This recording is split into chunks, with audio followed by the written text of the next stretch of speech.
Hi, I'm Harper, 28 years old and a nurse at Memorial Hospital. Harper, we have to get those designer flowers from Paris, the ones I showed you yesterday. My sister Scarlett bursts into my room at 6 o'clock a.m., right as I'm getting ready for my shift. Scarlett, those flowers cost more than my monthly salary, I sigh. We already agreed on the local florist. But Alexander's mother had them at her daughter's wedding.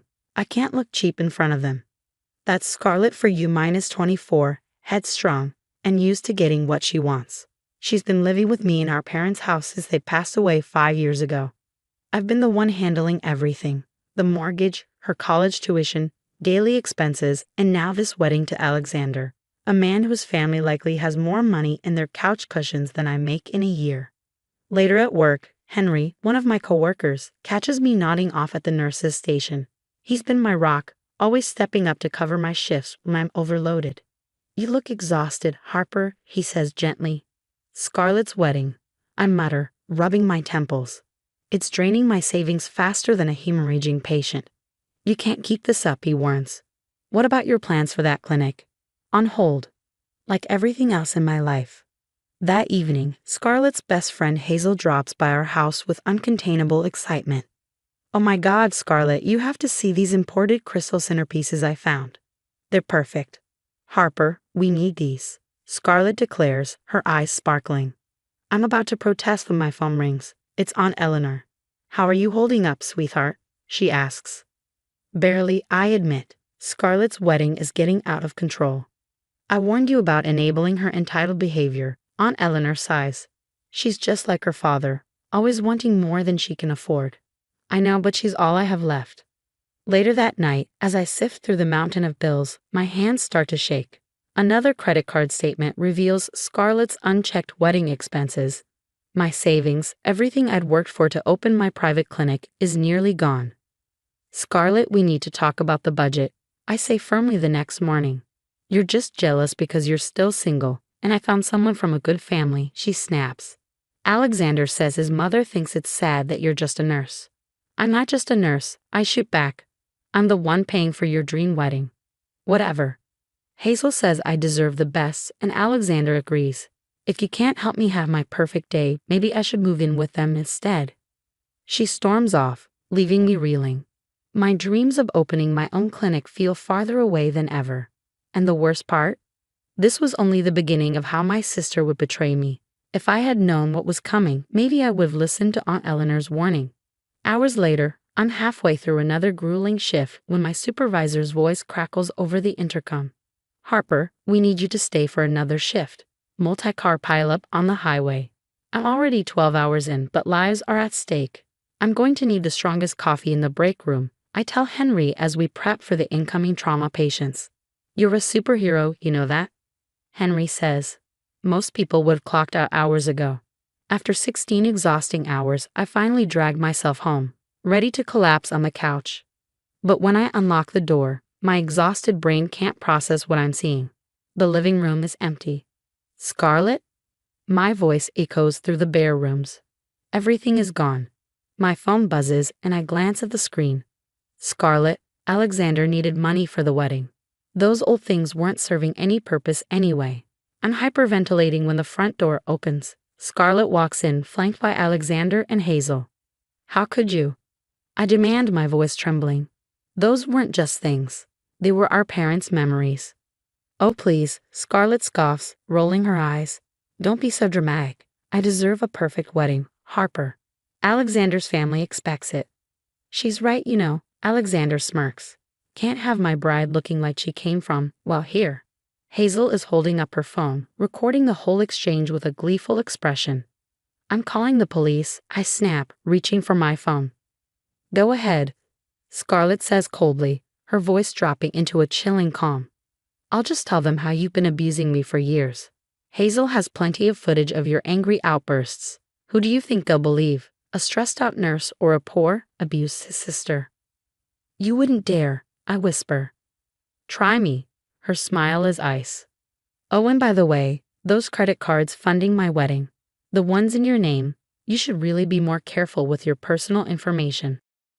My legs give out and I collapse onto the floor.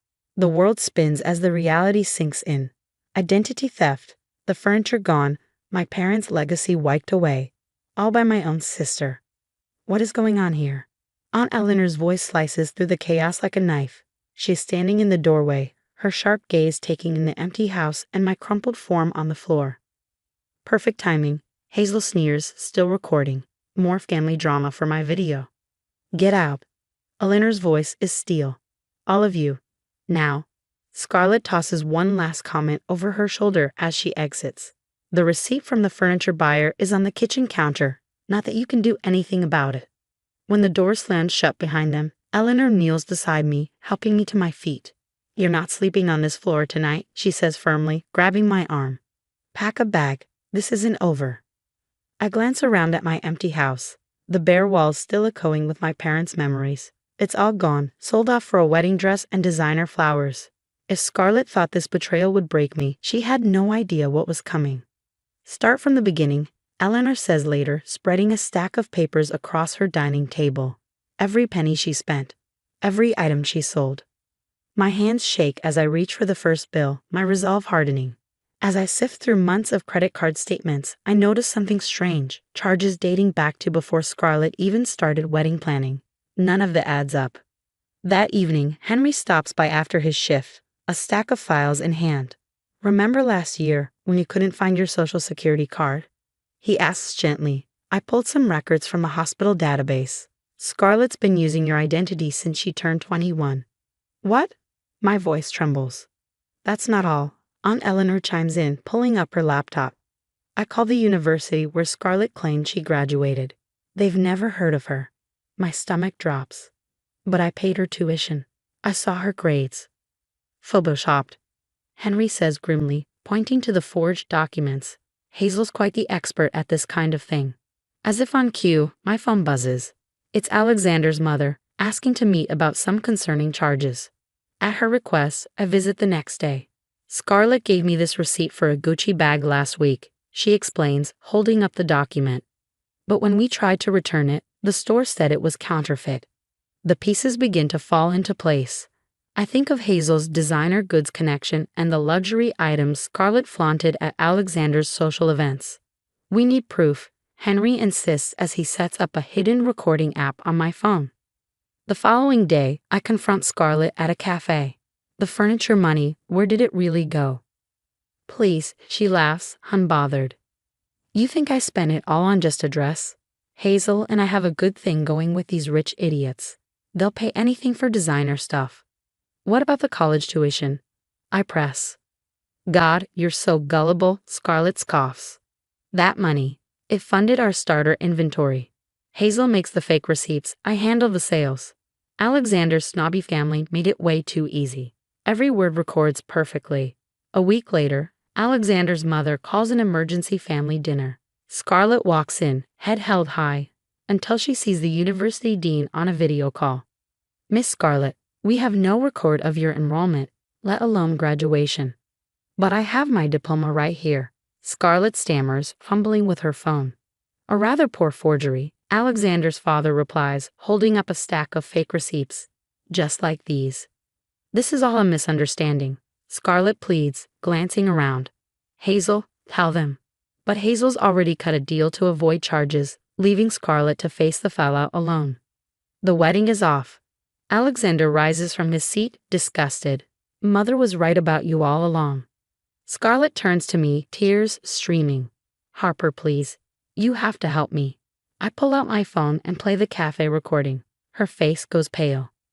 You did this to yourself, I say, gathering my evidence. As Scarlett crumbles, I feel no satisfaction, just a deep, aching relief. The Alexander family presses fraud charges. Investigators uncover offshore accounts and reveal that Scarlett and Hazel scammed nearly $500,000 from unsuspecting victims. Scarlett receives a 5-year prison sentence. Hazel, 3. 6 months later, I'm standing in the middle of an empty medical office space. It's perfect, Henry says, squeezing my hand. My own clinic, I whisper, tears of gratitude welling in my eyes. Just like I always dreamed. I couldn't have done this without you, I add. He smiles, then drops to one knee, pulling out a ring. Suddenly, the clinic isn't the only dream coming true. 2 years later, my private practice thrives. Henry and I are planning our wedding. A small, intimate ceremony, nothing like Scarlett's over-the-top spectacle. Dr. Anderson, your next patient is ready, my receptionist calls. I glance at the nameplate on my door and smile. Every extra shift, every sacrifice, every sleepless night, it all led to this. Later that evening, curled up with Henry in our cozy home filled with new furniture and new memories, my phone buzzes with an unknown number. Scarlett, I miss you. I miss us. Please. Without hesitation, I block the number. Henry looks up from his sketches of nursery color schemes. This is my life now, I think. A life full of love, trust, and peace. That's the thing about karma. It doesn't forget. And neither do I. My story isn't about revenge. It's about rising above the toxicity and building something better. Scarlett has to live with her choices, while I finally get to live my dreams. What about you? What would you do if your sister used your childhood memories as collateral for her greed? Looking back, I wonder, should I have cut her off at the first red flag? Or was I right to keep giving her chances until she crossed the ultimate line? Let me know your thoughts in the comments below.